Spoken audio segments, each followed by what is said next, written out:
Hello, everyone. It's your girl, Alexi Forbes, coming at you super excited. It is the day after the Super Bowl. First of all, Seahawks won, which I'm very excited about that because one, the owner of that team is a woman, and also she is anti-Trump, and we love that over here. But more important than that, was that halftime show by my boy Bad Bunny. Yay! Okay, so I have been a fan of his for a few years now. I actually had one of my dance teachers. She was the one who put me on, and I have been loving him ever since. And then when this last album came out, I literally just couldn't stop playing it. I made my husband listen to it. He fell in love. So then when we found out that he was going to be the halftime show, we were so thrilled. And let me tell you, my husband loves football, so he would have wanted to watch the Super Bowl anyways, not me so much. I only watch because of the halftime show. But this year, because of the teams, he wasn't really loving the Patriots or the Seahawks. So it's like, but he was down for that halftime show. He was like, we gotta watch Boney because he is amazing. And yes, you have to say it like that, Bad Boney, not Bad Bunny. Like, what are you doing? Anyway, since I'm an astrologer, it only makes sense that we look at his birth chart. I wanted to see some of the insights as to who he is, what makes him tick, but also more importantly, something that was really exciting to me was I found out that his Saturn is in Pisces, and Saturn currently is in Pisces. It's at the 29th degree, meaning it's at the final degree before it switches over into the new sign, making this his Saturn return. Now, if you don't know anything about the Saturn return, let me tell you, Saturn takes about 28 to 29 years to rotate around the sun, which means that when you're born, Saturn is in a particular sign. For Benito, it was in Pisces. And then it takes that full rotation before it comes back and it returns to the same sign it was when you were born. When you experience that, oh my word, it is a revelation. Okay. Because Saturn is the planet of hardships, of lessons, life lessons, of difficulty, and what you're going to find to be challenging in life. But what is beautiful about Saturn is it also represents the things that you become the teacher of once you learn how to master the themes of the sign that it's in. He is experiencing his Saturn return, which for many people can be a challenging moment in life. Depending on where your Saturn is, what house it's in, what sign is in, it will tell you some of the themes that you're going to face. And for him, I think one of the things as a Saturn in Pisces is, and I'm going to look over here to the side here because I put some of my notes here on my other computer so I can stay on point. As a Saturn in Pisces, Pisces rules over our imagination. It rules over what we think and what we believe in terms of our subconscious programming and our subconscious beliefs. And so Saturn is, since it's the planet of hardship, that means that for him, some of his lessons are around his beliefs and particularly beliefs about himself, which I find to be so interesting because one of the first things that he opens with is I am only here because I believed in myself, and you should believe in yourself too. He talks about this often in many of his interviews as well. This strong sense of belief that he had in himself, that he could be successful, that he could make it. This is someone that was working as a cashier, a regular person, just like you and me, who has now turned into this demigod that we can all just worship at the feet of, He's just a regular person, a regular man. And he has become such a monumental historical figure because of his belief. And I think that with his Saturn in Pisces and him going through his Saturn return, a huge part of his Saturn return is learning how to believe in himself, learning how to stay strong, even when challenges come, even when people don't believe in him, even when he doubts himself. Part of his learning is finding his footing despite what people think, despite what people tell him. And I think that's why he talks a lot about believing in yourself and not just letting anybody get into your head, which I think is also super important because he has not only his Saturn in Pisces, but his Mars in Pisces, and they're conjunct, meaning they're right next to each other. So his motivation is also his belief. When he believes in himself, it motivates him to be better than where he was yesterday. And when someone doubts him, it also motivates him to prove to them that he is the person that he says he is, that he can manifest the things that people think that he cannot. He is that guy. And he's been that guy since the beginning, not just since he became Bad Bunny, but since forever. He's always had this rebellious kind of nature to him because of his Mars in Pisces and his Saturn in Pisces. I also think that this means that as someone who has a stellium in Pisces, his sun is in Pisces, his Mars is in Pisces, and his Saturn is in Pisces. So it's three different planets all in the same sign, meaning he has a lot of concentrated energy around the Piscean themes in life.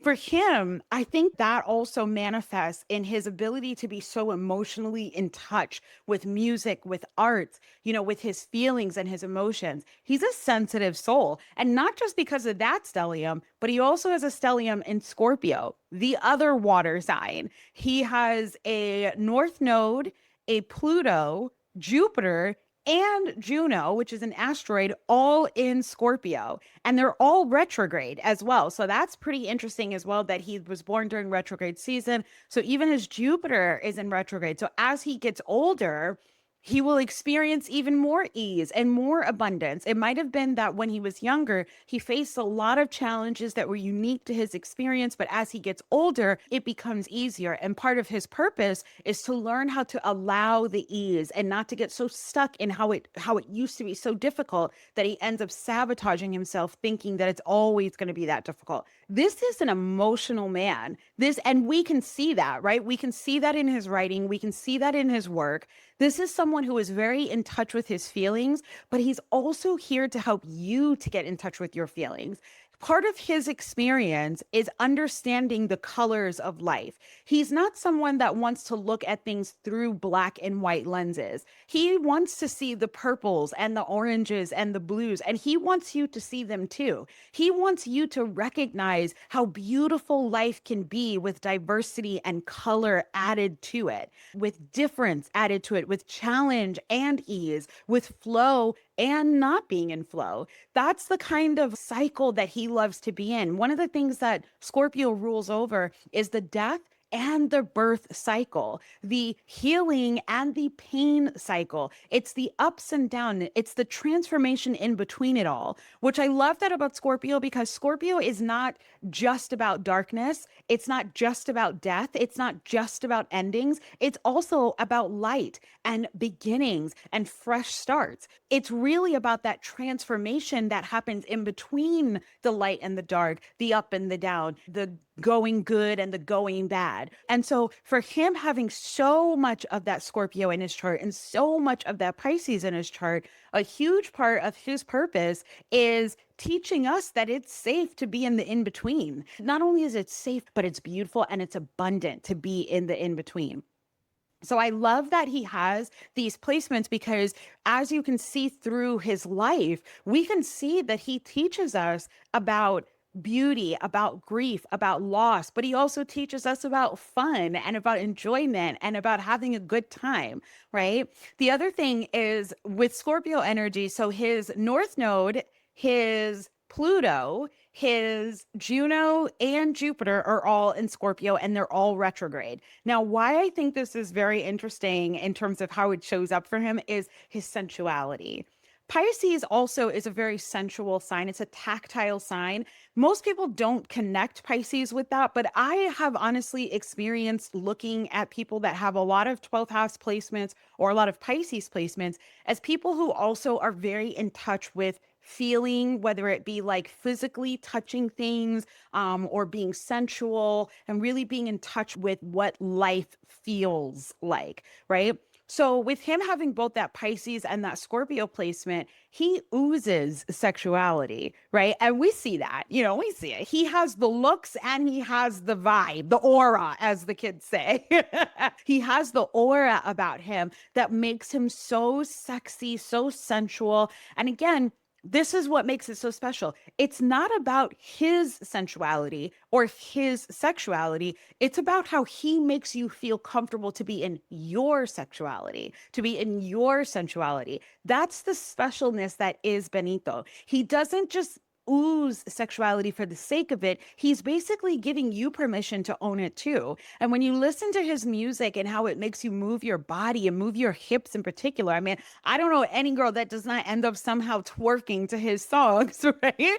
Because even if you don't understand the lyrics, the beat, the energy, the aura calls you into this place of like root chakra movements. You know what I mean? He opens up that side of you through the beat, through the bass, through the way that the music sounds. And I think that's a huge part of his purpose, which is interesting because when you're opening up your hips and you're moving and you're twerking and things like that, people have sexualized it to a point of making it seem like it's this useless dance thing, but it's not. It's actually incredibly healing because we store a lot of emotions in our hips. So for him being someone who makes you feel like releasing emotions through the hips, come on now. You know what I mean? This is healing music. It's incredibly healing. So that's what he brings about because of his ability to not only honor what it means to feel, but to also show you what it means to truly experience feelings, color, sensuality, and sensations in life. Now, the other thing that I want to bring about is his Mercury and his moon, because we don't actually know the time of his birth. He's born March 10th, 1994. Because we don't know his birth time, the moon might also have been in Pisces when he was born. So he might be a Pisces sun and a Pisces moon, which is pretty cool because that would almost make him a new moon baby, which is great as well. Because when you're born during the new moon, I mean, that you're meant to start something new. You're meant to begin new generations, new cycles, new births, like all of that comes through those new moon babies. But he might not have been born during a new moon, so we don't know. So he's either going to be a Pisces moon and one of the early degrees, like 0 degrees, 1 degrees, or something like that, or an Aquarius moon at the 28th or 29th degree. So a little bit late in, and because of that, those we don't have the time, we don't know his specifics. But at the end of the day, I'm going to go with Aquarius because even though I feel like he is heavy, heavy, heavy Pisces, I do think that the Aquarius in him explains a lot. He does have this like uniqueness to him. And so moving into the reading on that section, Aquarius energy is very much like about being rebellious, being unique, being different. But it's not just being different for the sake of being different, it's being different for the sake of moving the community forward. Where Capricorn, the sign before Aquarius, is about traditions, Aquarius is about saying, like, F the tradition, we're doing this different, and I want everybody to see it. And not because I want attention. That's the thing about Aquarius. Aquarius is not like the Leo, which is the opposing sign to Aquarius, where it is about, look at me, it's about attention, right? Aquarius is not about attention. It's about permission.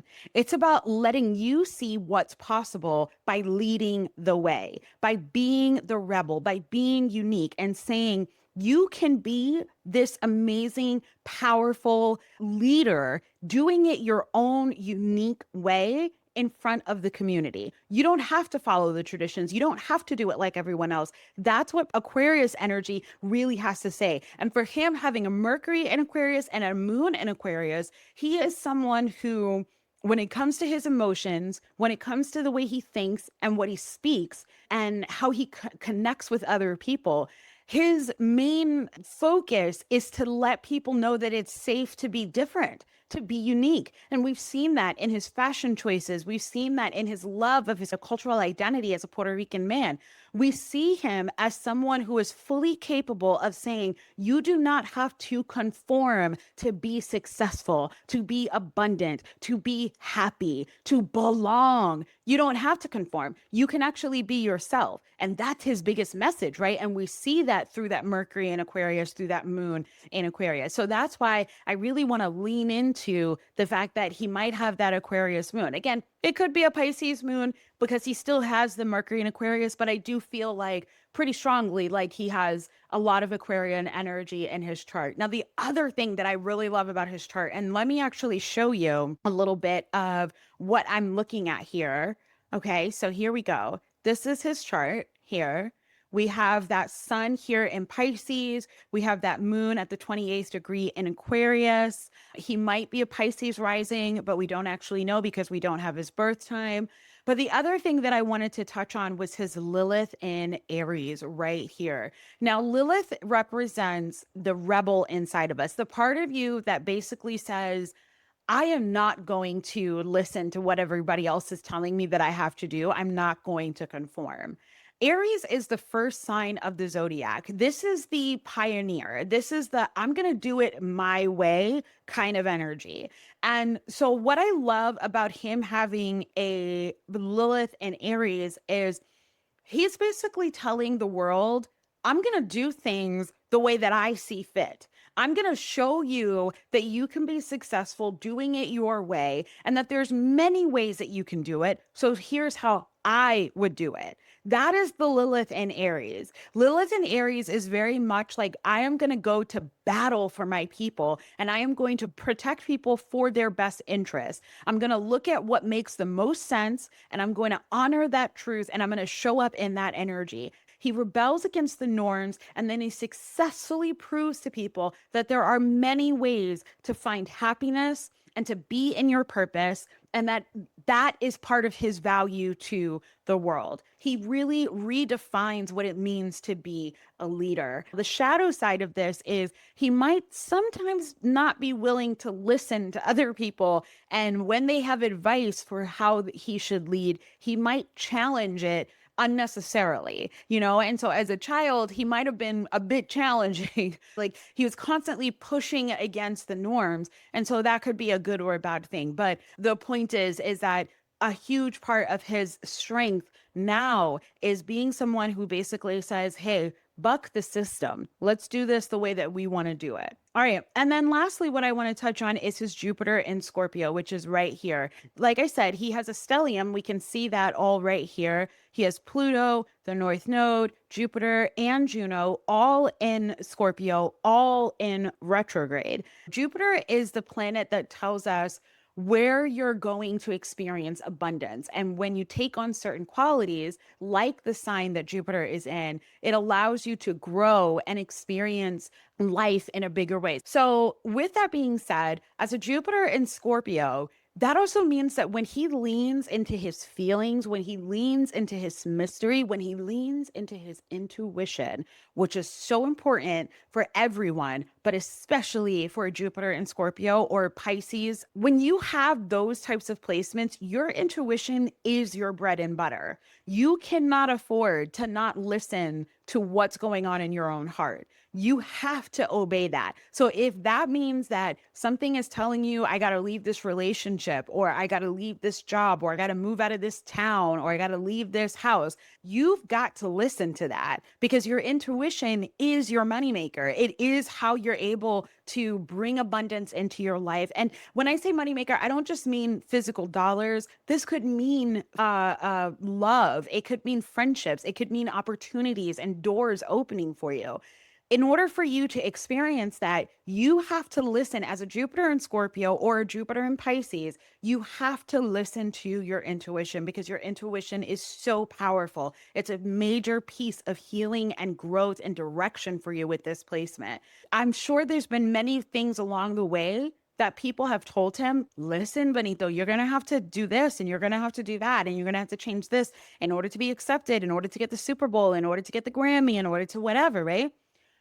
but he knows better. He listens to his intuition, and his intuition tells him, I don't have to do those things. And as a result of that, look at the success that he's created for himself. So, as a Jupiter in Scorpio, he has to listen to his intuition. It's important. And the more that he does, the more he expands, the more his doors open for him. So, if he finds that he is facing hardship and things are not flowing as easy as they used to, the question becomes, well, when's the last time that you followed your intuition? When's the last time you did what felt in alignment for you and not just looked successful? Because sometimes something can be successful as an option for someone else, but be horrible as an option for you, right? You got to listen to your intuition and follow that flow. Even if it looked great for someone else, it does not mean that it is the answer for you. When he feels like he's facing hardship, he has to trust that leaning into that is what's going to help him to find ease. And one of the things that I love with him having so much Scorpio in his chart is that this is a nice flow. Like, I know for myself as a Jupiter in Aquarius, I don't have a lot of Aquarius in my chart. And so it is challenging sometimes for me to take on the energy of the Aquarian because it's not. I have a Capricorn stellium in my chart. I have a lot of Scorpio in my chart. So it's easier for me to lean into those characteristics than it is for me to lean into the air sign. So it's challenging sometimes for me to lean into what makes me feel most abundant. For him, having a stellium in Scorpio, it's actually quite easy, or can be easier for him to lean into the energy of Scorpio because he has so many other planets also in that energy as well. So that is all that I have in regards to Bad Bunny's chart. I would love to hear, what are your thoughts? Number one, if you would like to get your own birth chart reading, go to the link in the description. I would love to sit with you and break down your chart just like I did with Benito and be able to show you more about yourself, show you how you manifest, help you get back on board. Maybe you've been struggling and you feel out of alignment. Let's talk on a call and let's bring you back into alignment. Let's see, what are the lessons you're supposed to be learning right now? Why are certain things difficult, right? And what's ahead? What can we see that's on the way towards you? What blessings and challenges? And then how can we cope with those things? If you don't know who I am, I'm Lexi Forbes. I'm an astrologer. I'm a former therapist and social worker who has transitioned into astrology. And so I love to combine astrology and manifestation, astrology and coping skills, and just teaching people how to find their power, their voice, through the power of their birth chart. So if that is something that you're interested in and you're like, I want you to break down my chart the same way that you're doing for Benito, then please check out the description down below. I would love to sit with you. But also, if you haven't checked out my other videos, I just did a video on Michael B. Jordan and also Ryan Coogler, the director of Sinners. And I'm going to be doing another birth chart reading for Ryan and Michael together. I'm going to be doing a composite reading talking about their energy together. So I would love for you to check that out. I would love to know in the comments is, what celebrity should I read next? I would love to hear from you. Tell me down in the comments below. If you have any insights into Benito's chart, maybe you saw something and you're like, oh, I noticed this and I noticed that, or you have a question, then I would love to know what your thoughts are. And lastly, do you have anything in common with Benito? Let me know down in the comments below. All right, I'll see you guys in the next video. Thank you so much for watching. Bye.